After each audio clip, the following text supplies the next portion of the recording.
कानपुर नगर के आईएम द्वारा सीएमई सत्र का आयोजन गेंजेस क्लब आर नगर में आयोजित किया गया।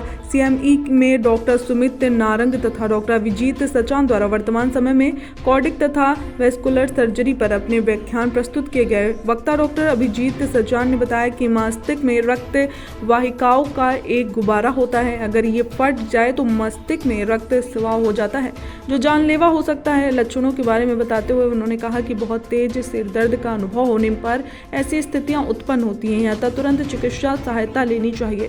वक्ता सुमित नारंग ने कहा कि हम नियमित ऐसे मरीजों को देख रहे हैं जो यहाँ मरीज के पैरों में दर्द, स्पाइडर, नसों आदि के इलाज में देरी करते हैं, जिससे स्थितियां बेहद खतरनाक उत्पन्न हो जाती हैं। पैरों में सूजन आना, उभरी हुई नसें आदि दिखना, यदि ऐसे लक्षण हैं तब वैस्कुलर सर्जन का फैसला लेना नितांत आवश्यक है।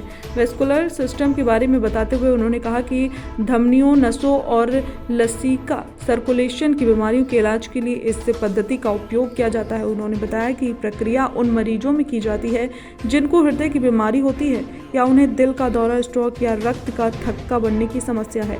सर्जरी कराने पर मरीज के ठीक होने के समय एवं लागत पर बात करते हुए उन्होंने कहा कि हृदय की स्थिति के अनुसार कभी कभी ओपन सर्जरी की आवश्यकता होती है। वर्तमान में कैथेटर और रोबोटिक्स का उपयोग किया जाता है। समय के बारे में बताते हुए उन्होंने कहा कि इंटेंसिव केयर यूनिट में एक या एक से अधिक दिन बिताना पड़ सकता है तथा लागत परिस्थितियों के अनुरूप होती है। एक सामान्य कोरोनरी बाईपास से पूरी तरह उभरने में 6 से 12 हफ्ते या उससे अधिक का समय लग सकता है।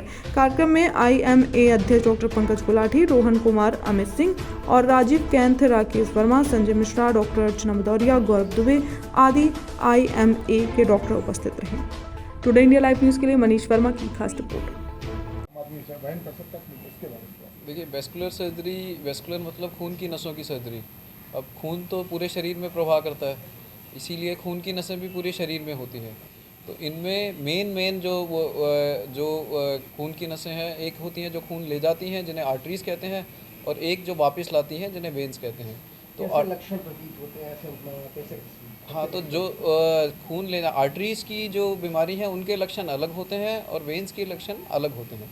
जैसे आर्टरीज में अगर ब्लॉकेज आती है तो खून का प्रवाह रुक जाता है, खून आना उस जगह को बंद होता है, तो वो जगह डेड यानी जिसे गैंग्रीन कहते हैं, गैंग्रीन होना शुरू हो जाता है, काला पड़ना, सड़न होनी शुरू हो जाती है।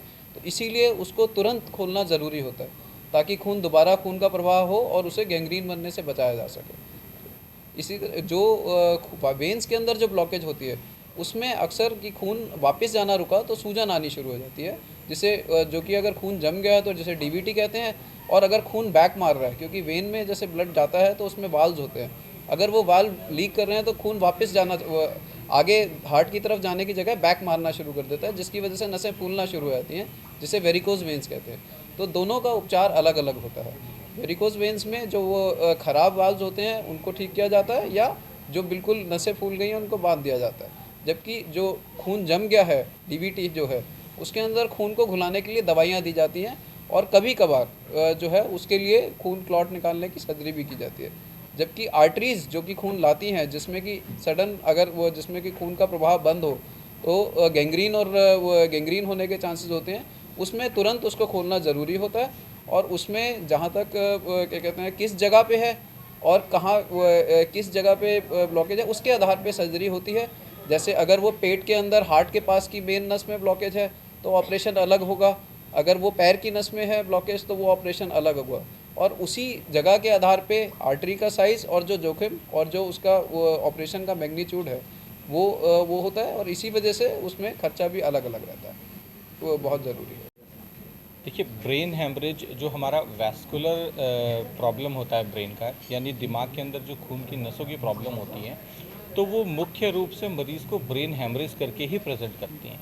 यानी मरीज़ को कभी कभार सरदर्द होता है, और जब मेजर ब्रेन हेमरेज हो जाता है तो मरीज़ बेहोशी की स्थिति में, लकवा की स्थिति में हमारे पास आता है। तो ऐसे जैसे कुछ इसके लक्षण होंगे तो पहले से आदमी को क्या देखिए, लेना चाहिए? हाँ, कई बार मरीज़ जिनको अत्यधिक BP की शिकायत होती है, या स्मोकिंग करते हैं या अल्कोहल ज़्यादा लेते हैं, तो ये परेशानी उनमें देखी गई है।